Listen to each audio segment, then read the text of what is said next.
Aprons, ASMs, arias, and auditoria.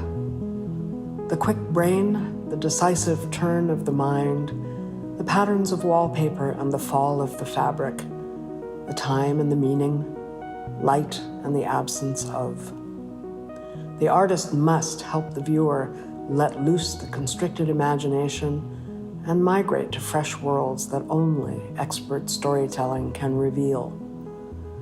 To create crystalline, light-imbued worlds filled with wonder, or portray the dark night of the soul with tempered paint and plaster, the experienced designer commands the paintbrush and the flying set, the bolt, the bias, the cut of the cloth, only to shed the unnecessary and ground the experience in creative reworlding, making the story good, true, and real.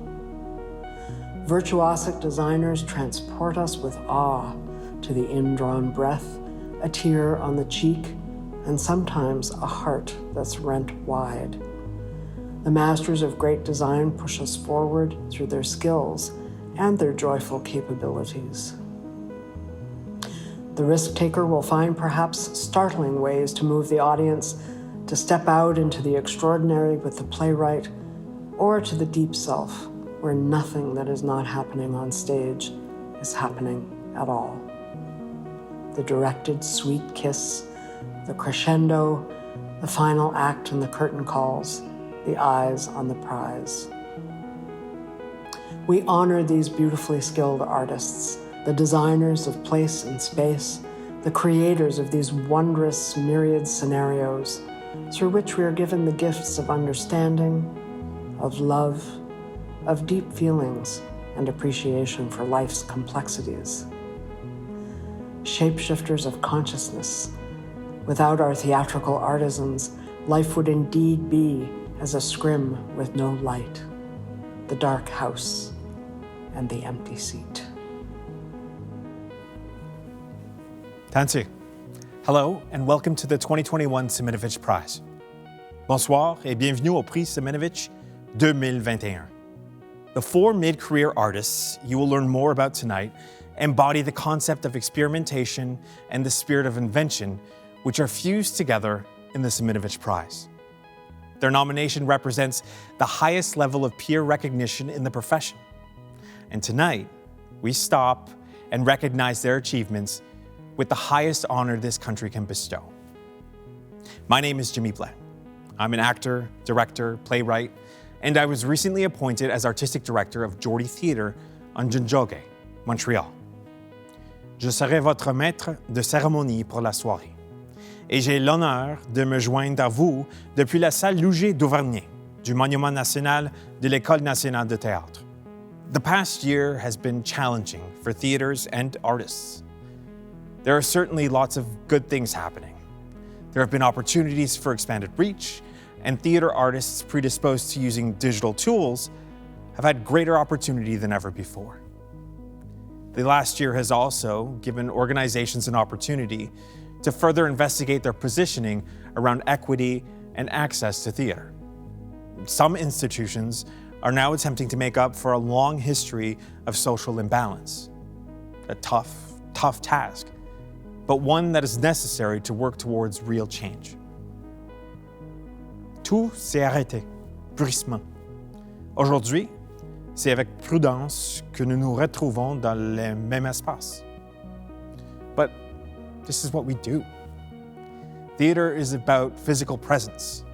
When we sit in the room and participate in a moment that is breathtakingly beautiful or audacious or hilarious, and we do this with others, the experience we are having is not only ours, it's the physical experience of others, running into and through our experience. The live performing arts are going to become seen as the necessary medicine for our time.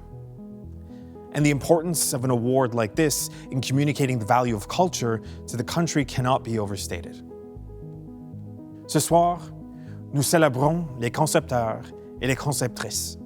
Tonight, we celebrate designers and their ability to condense light, air, and time into materiality. Tonight, we will marvel at their ability to create the space of shared experience, make the abstract recognizable, and turn empathy to sympathy. The defining characteristic of a designer is that of a collaborator. As beautiful as any costume is, as truthful as any sound design might be, they aren't autonomous works of art. Rather, they are works that only truly make sense in their interaction with other elements of a production. When we recognize the work of a designer, we recognize a navigator of ideas who is instrumental in charting the path between the stage and the audience. Veuillez vous joindre à moi pour féliciter les finalistes dont les créations transformantes et influençantes. The 2021 Siminovitch Prize shortlist, presented by Power Corporation of Canada, includes Linda Brunel, costume designer from Montreal; Nancy Bryant, costume designer from Vancouver; Jillian Gallo, set and costume designer from Toronto; and Michelle Ramsay, lighting designer from Toronto. In the next 20 minutes, we will learn about these 4 exceptional artists through a series of documentary portraits. The design work you'll see is in progress, featuring experiments and rehearsal footage, offering a chance to witness the different stages of creation.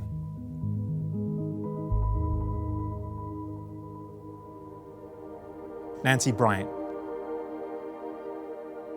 She does not only dress a character, she crafts a costume that breathes and moves with the performer. Her costume becomes part of a performer's body, creating a unified image, a movable painting.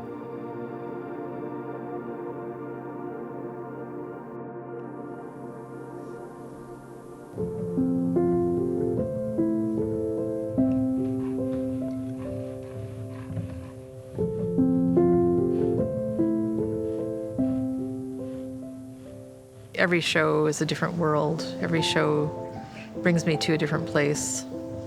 And it's a little bit of escapism, I suppose, which is good. Sometimes I'll be out gardening and I'll find a beautiful leaf or something, and I'll get inspired by the shades of color within that leaf, how it's disintegrating and how it's aged. Peter Fonda once wore this in a film. There's so many different materials in the world to work with, and so many different stories.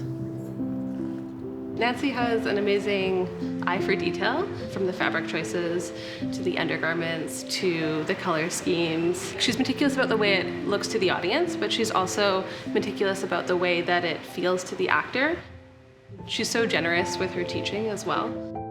It takes quite a while to find just the right fabric that's going to move well and that will actually rebound well, because it has to survive an entire performance. Every aspect of the garment she's really paying attention to, how it drapes and falls on the body and how it moves. I feel like there's just a little bit too much right there. Yeah. It looks beautiful. There's movement, and I think it'll be great on her. Nancy's life and work and creative practice are all woven together in the most beautiful way. They are inextricable from each other.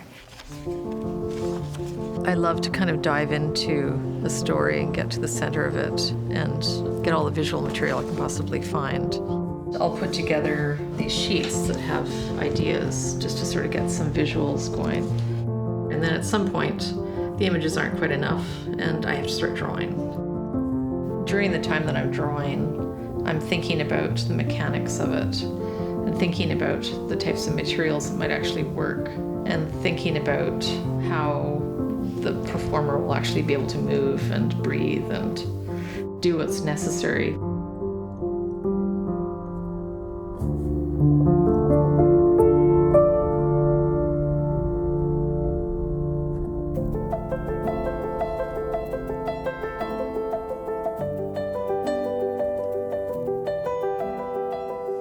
think if there's a through line to Nancy's work, something that is so distinct and recognizable about what she does, is that every costume that she makes looks like it has its own backstory.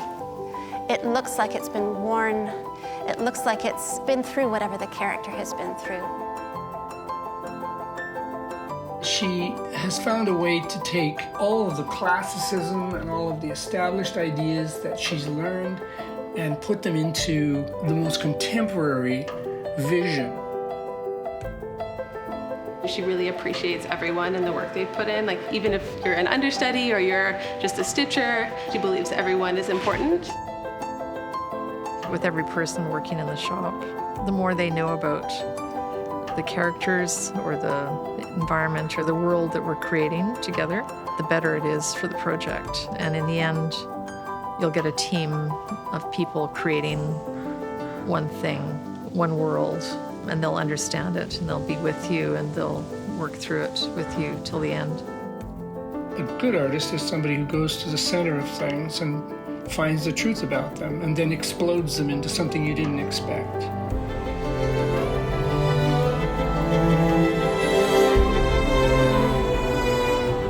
I like to create new things because there's so much more we can learn from new ways of looking at things in the world. The world is changing so fast, and we need to look at it in a way that makes meaningful sense to all of us, that actually brings us to a better place, to a better world somehow.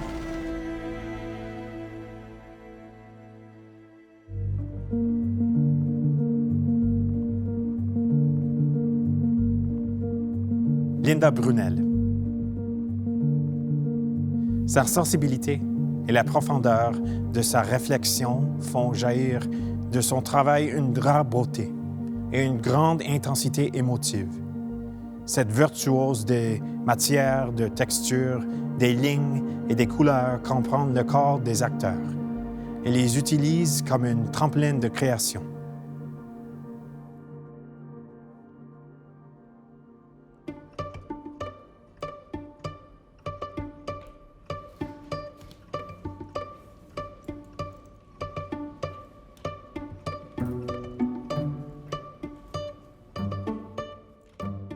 Je cherche une vérité. Je cherche un apaisement. Je cherche à comprendre l'être humain. En tant qu'artiste, ça passe par les mains surtout. C'est comme ça que ça passe jusqu'au cerveau puis que ça crée une pensée. Il y a comme quelque chose qui s'éveille en elle qui est vraiment magnifique à regarder du dehors. Moi, j'ai l'impression que Linda a créé des poèmes, a fait de la poésie. Pour moi, c'est vraiment un mot important pour elle, la poésie.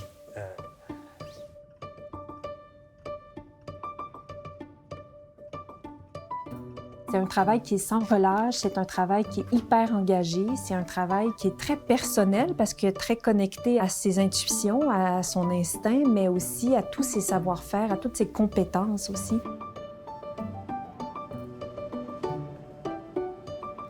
Moi, je crois énormément à l'instinct. À la première lecture, sans avoir fait de recherche, sans avoir consulté quelques livres que ce soit, j'inscris les premiers flashs, les premières idées, même si ce n'est pas directement lié à la pièce. Et c'est ça que j'appelle, c'est le moment du fantôme du personnage. C'est pas clair, c'est au loin. Il va nous apparaître, et puis il va nous apparaître par le travail. C'est vraiment des moments de plaisir, ça, parce que à partir du moment où on a l'idée ou la technique, après ça, on peut vraiment s'amuser parce que ce qu'on a à dire, c'est comme réglé, alors c'est organique, c'est vivant, alors ça devient un pur plaisir de travailler avec les matières.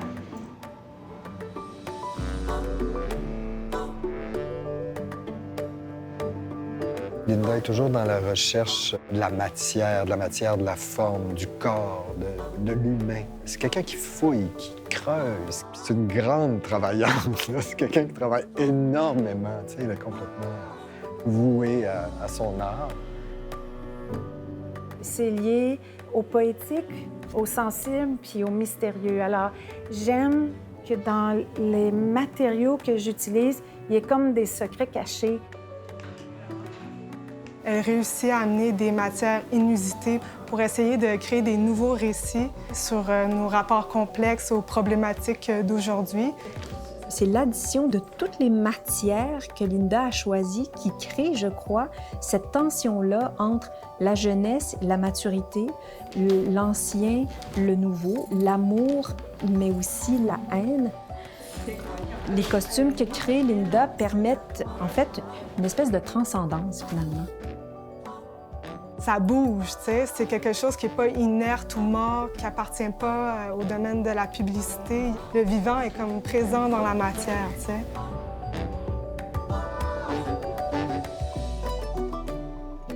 On voit les silhouettes qui sont habillées par Linda Brunel.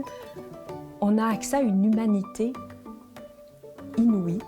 Et puis, je pense que c'est assez rare d'avoir accès à ça.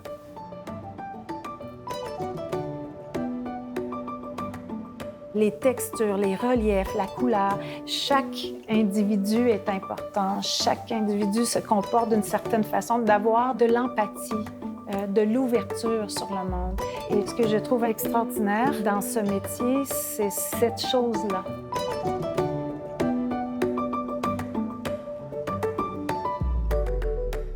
J'atteins une meilleure compréhension du monde dans lequel je vis.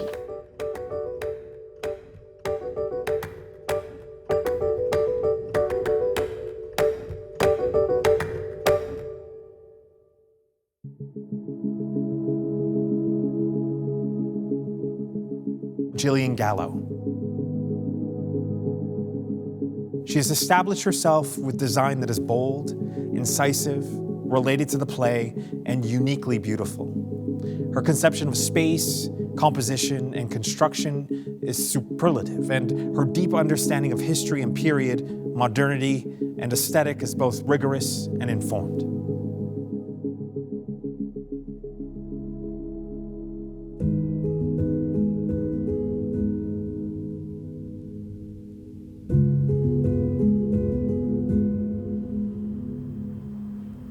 You know that space when you lay down in bed just before you fall asleep? There's a lot of designing that happens at that moment. It's usually when I am inside my mind that's where ideas come. It's almost as if she creates a clean, potent landscape for artists to spill their guts onto, or, you know?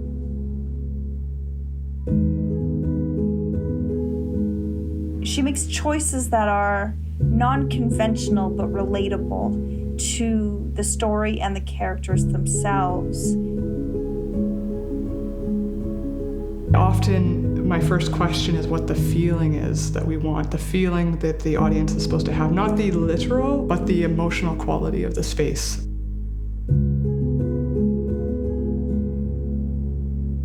Communicating through color and space and line, I can see it in the same way a writer can probably see a story. I can see it visually. I just love using that medium to kind of talk to people.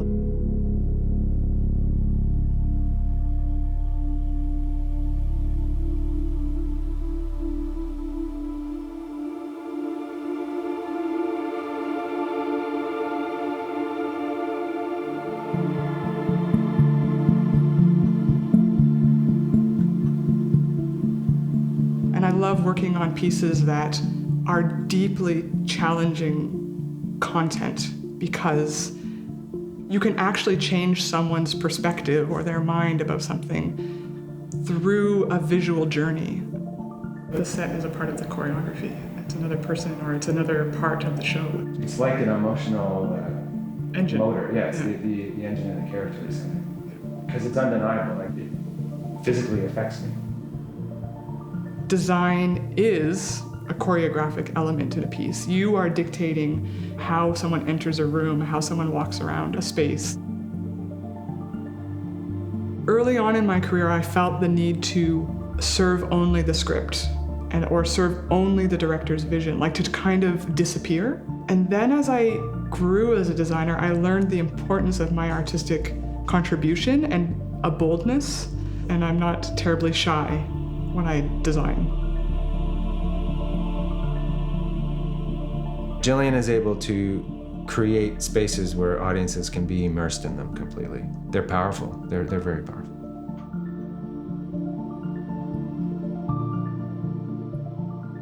Jillian's sense of boldness comes from the investment that she's put into her imagination and all of the research that she brings to all of the worlds that she builds. The strength of it comes from that willingness to deep listen, that willingness to ask those questions, to be part of rooms knowing that you're not the main voice in the room. I think the most important thing is to be able to create spaces of trust and curiosity and fearlessness. You kind of find a way of working and a voice at the same time, and there was always experiment and risk and unconventional ways of approaching things. Now that I've worked for as long as I have, I've enjoyed kind of the risk-taking part of things and not knowing if it's going to work. And it's exciting, you know, to do that.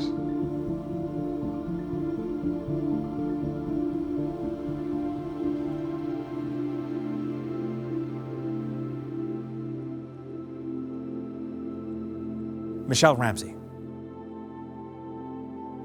She is one of the most gifted and collaborative dramaturgical voices in Canada, with the talent for asking why. With just the right question, suddenly the stage is transformed. A story unfolds and the audience receives the magic with greater clarity and depth.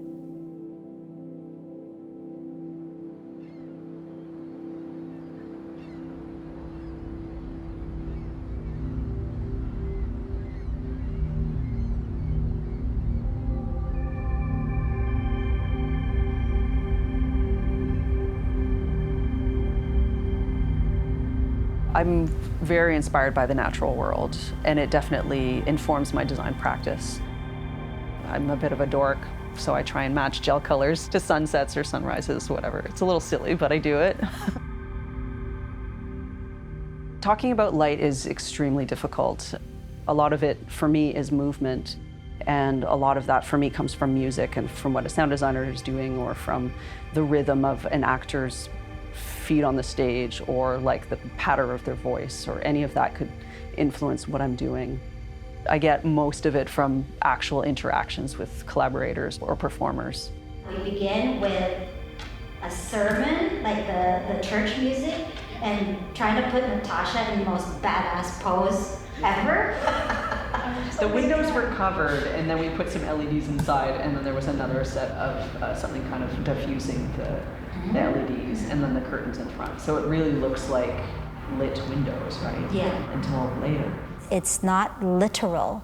It never is when you're working with Michelle Ramsay. She digs deeper. She wants to know more.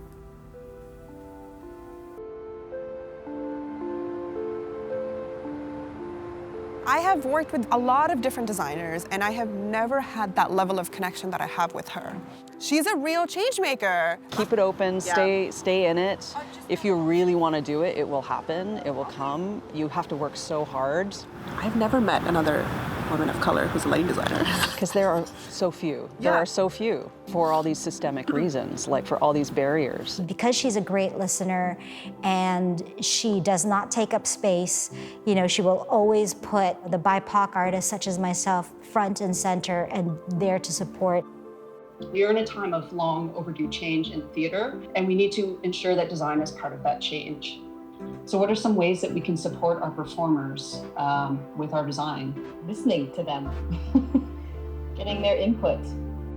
The advocacy work in the design world for me is a really important part of my practice, because the stories that I want to help tell are generally the ones that are not told.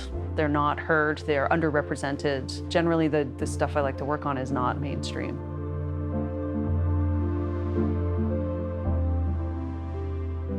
All painting is about light.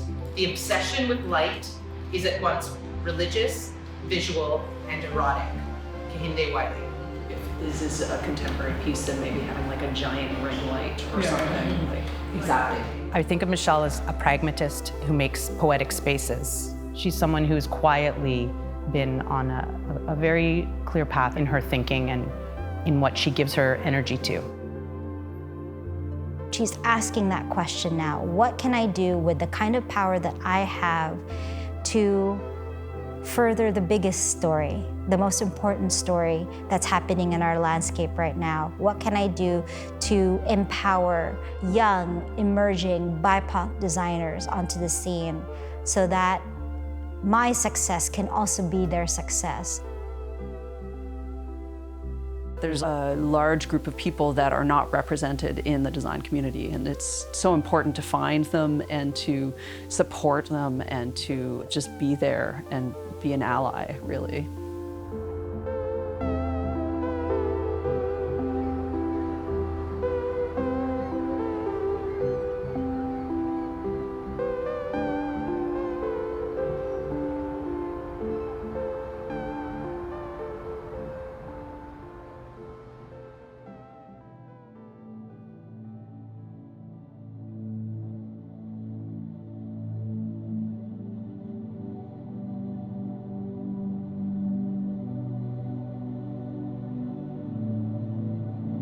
What an inspiration to be transported into the worlds of these groundbreaking designers. I'd now like to introduce Dr. Kathy Siminovitch, who will speak about the legacy of the prize.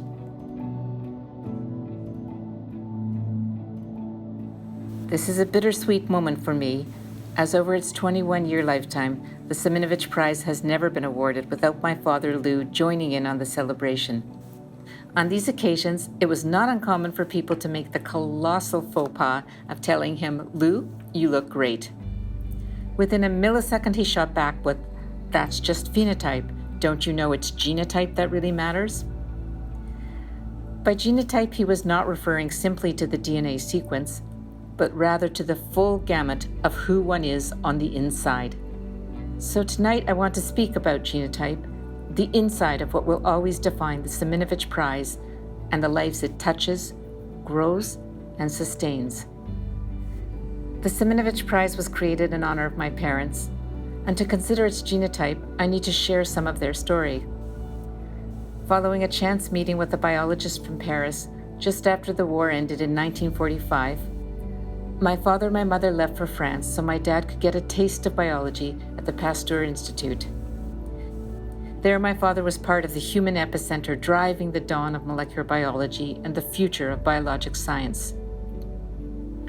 Simultaneously, my mother was soaking up the extraordinary burst of theater, art, and literature exploding from Paris during this period. Without a doubt, their 6-year immersion in France's rebirth of science and the arts enriched and hugely impacted my parents' lives thereafter, both emerging from these experiences with an intense appetite for intellectual pursuit and social change.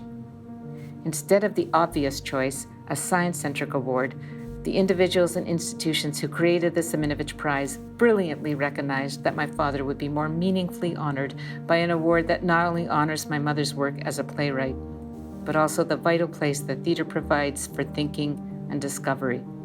And so the prize was engineered from the outset to address the continued deep unmet need of Canada's theatre makers for public recognition and resources, and brilliantly designed to embrace the mid-career, described by Saminovich Prize laureate Annick Labissonnette as a time when someone is still immersed in those fundamental questions about his or her art, but has experience to delve deeper into them. And a second, so cleverly designed dimension of the prize, the concept of the Protégé Award, capturing Lou and Eleanor's love of mentoring. In the words of Saminovich Prize protégé Clea Minacher, making doors less difficult to get through. The award was like the world saying, "Keep going, your voice matters." Above all, the founders baked into the DNA of the prize respect, reverence for creativity. Creativity, my dad has written, is not easily defined, understood, or even recognized. But there are those who rise above the clouds.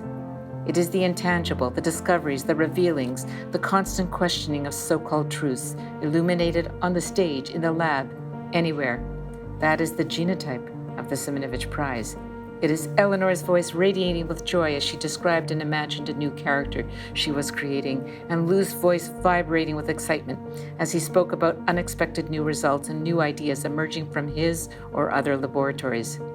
In today's world, a world fraught with fear, anger, and extreme misconceptions, the Siminovitch Prize maps to the same chromosome as Lou and Eleanor, to the same chromosome as the artists we celebrate tonight, in the past, and in the future, honoring those with the passion, courage, and curiosity to imagine what has never before been imagined.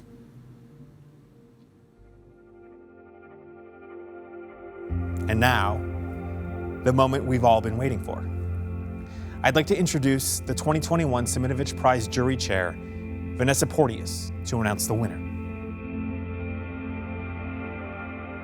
Hello, bonjour. I'm speaking to you from Calgary, otherwise known as Mohkinstsis, in Treaty 7 territory and Métis Nation Region 3. First, I'd like to thank the members of this year's jury, Director and Artistic Director Catherine Bourgeois and Set and Costume Designer James Lavoie, both from Montreal, Scenographer and Educator Jenny Jimenez of Toronto, and Composer, Music Director, Playwright, Director, and Artistic Director Corey Payette of Vancouver, the unceded territory of the Coast Salish First Nations. Chers membres du jury, j'ai été témoin de vos délibérations si réfléchies et si rigoureuses. Je vous salue tous et toutes. Un gros merci. You chose a formidable shortlist. These 4 designers reveal so many layers of meaning to the audience. They dig beneath the words on the page. World builders is what you called them, noting that they craft whole new universes, imaginary realms where the characters can live and the story can unfold. They're all innovators. They're at the leading edge of their practice. They challenge tradition continually, and yet all 4 remain rooted in craft. They work in a spirit of inquiry. They seek out unexpected, sometimes provocative encounters and tensions in the source material, in the world around them, and within themselves. Among this unparalleled quartet, the jury chose a laureate who is renowned for the subtlety, sensitivity, and finesse of her work.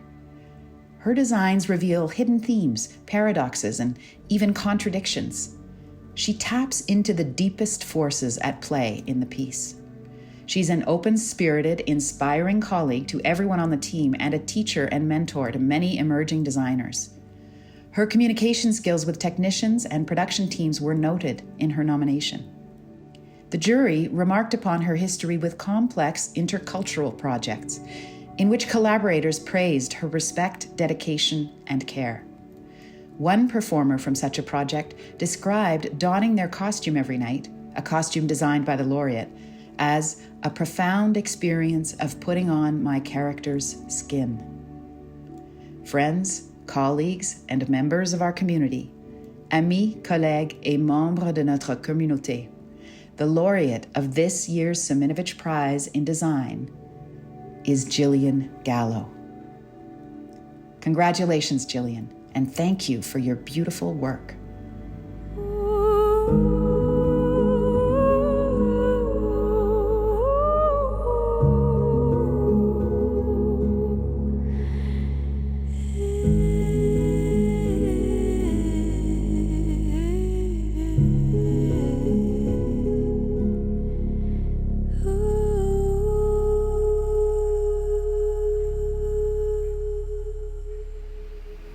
I believe the power of set and costume design exists in its silence.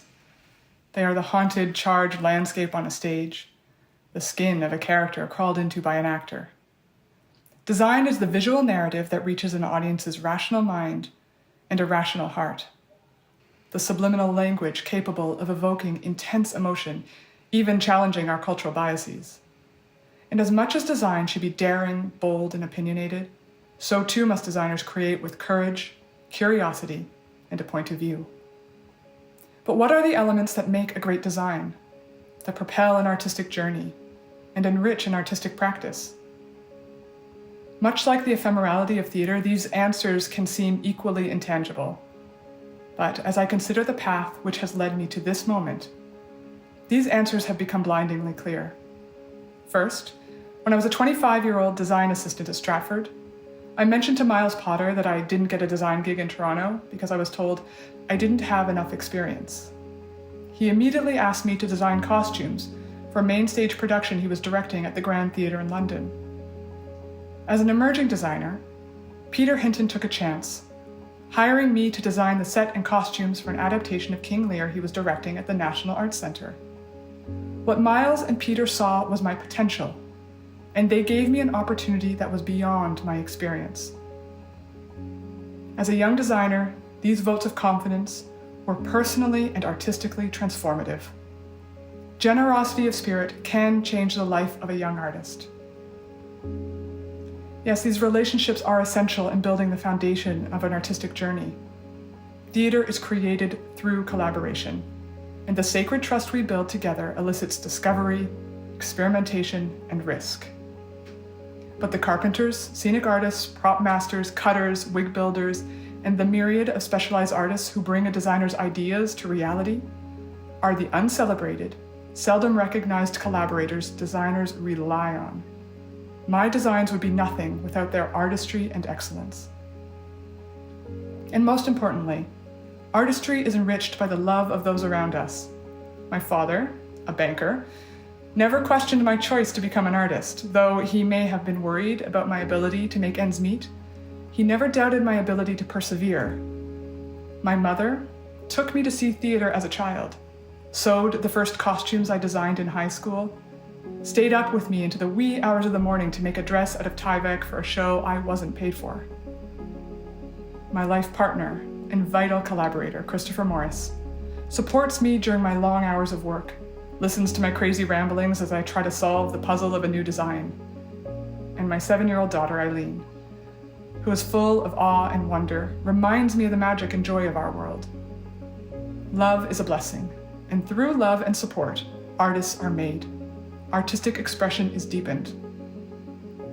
I am honored to be this year's laureate for the Saminovitch Prize. Given the chance as a mid-career designer to take stock and think about what's important to me is a life-changing gift that's value is beyond monetization.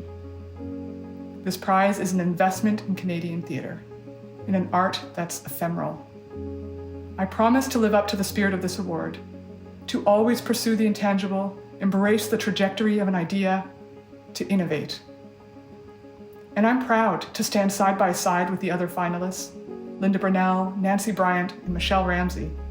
They test the limits of their craft and push against the boundaries of design. They inspire me, and I'm a better designer because of them. And I'm humbled by Peter Hinton, who graciously nominated me for this award. Peter, thank you for a decade's worth of collaboration. You've expanded the capacity of my practice and affirmed my belief in the transformative power of theater in society. Now, I've been given the honor to choose 2 protégés who embody the spirit of this prize. Joshua Quinlan and Joyce Padua are designers who exhibit incredible potential. Joshua's set designs are bold and elegant. Joyce's costumes are daring and artistic. Most importantly, their openness, curiosity, and collaborative spirit make them the bright future of our industry. So to all directors, artistic directors, donors, and philanthropists out there, continue to support emerging designers. They're worth it. I love and am equally confounded by the intensity of our obsession to create theater. Hour after hour, day after day, when we know full well that what we labor over will disappear. The recent absence of theater has made me realize how much I cherish this camaraderie. And as I look ahead, I see brightness in the collaborations to come, in the audiences who are joining us once again. To be a designer at this time, in the reawakening of our world, is a gift. Thank you for this honor. It means the world to me.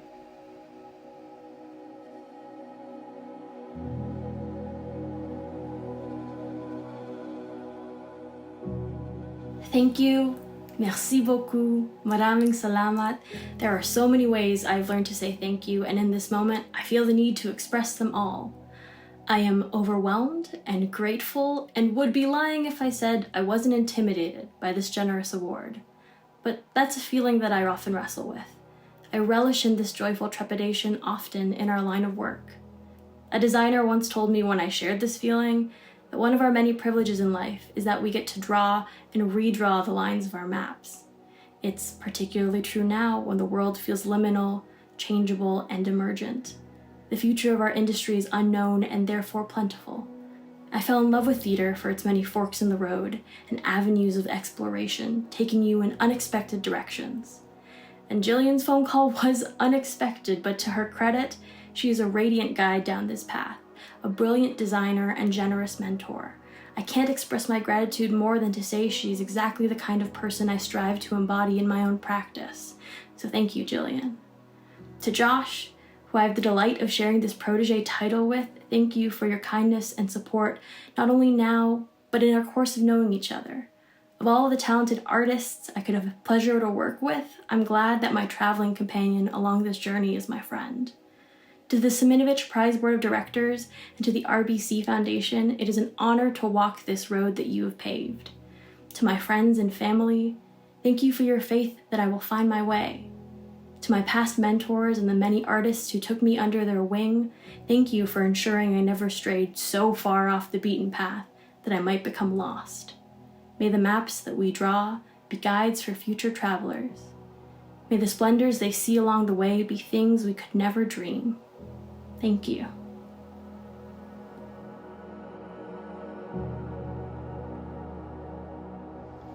I cannot begin to express my gratitude without first acknowledging how difficult and dark these past 20 months have been. I have come to appreciate the pause, for it's been a time to reflect, a time to question, and a time to breathe. At this very moment, at the time of filming, it's opening night for my very first indoor, full capacity show in 2 years. I feel our world coming back to life, and I feel very alive inside of it.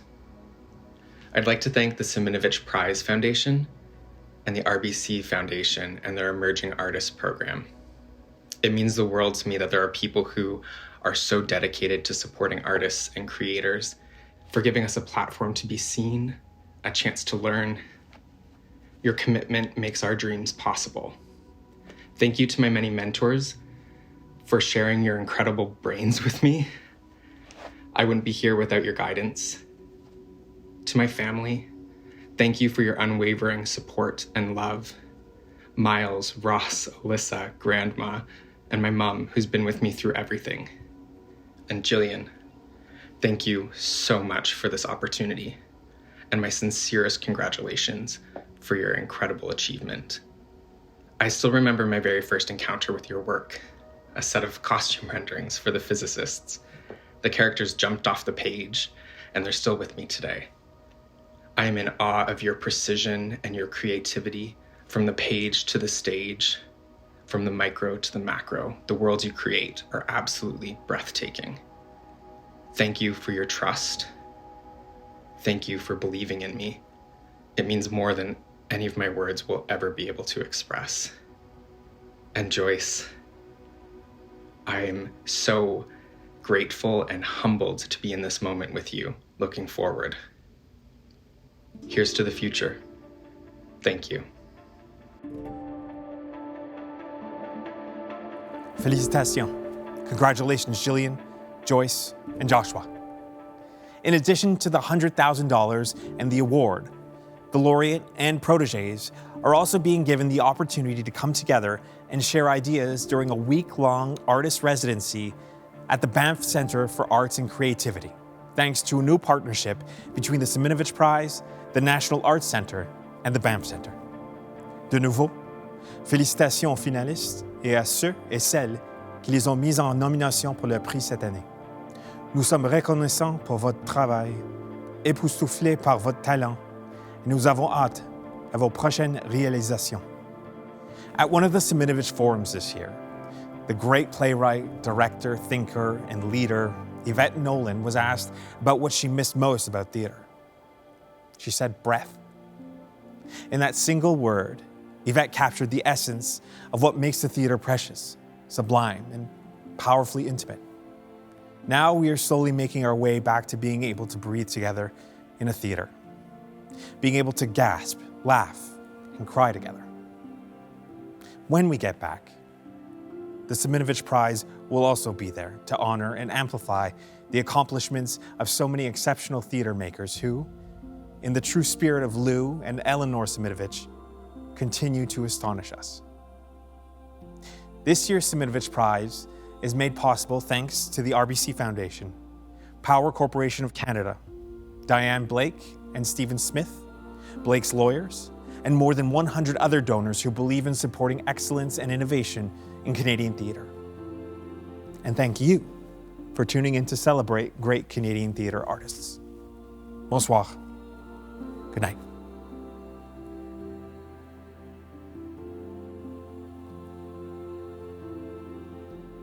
Tonight's show is dedicated to Dr. Lou Siminovich. The Saminovich Prize was created in 2000 to honor Lou and Eleanor Saminovich. It has had an astonishing impact, transforming the lives of recipients who have then gone on to inspire peers, mentor the next generation, shape the future of the practice, lead influential institutions, and create unforgettable theatrical experiences that continue to resonate in the hearts of audiences long after the curtain comes down.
This is only the beginning.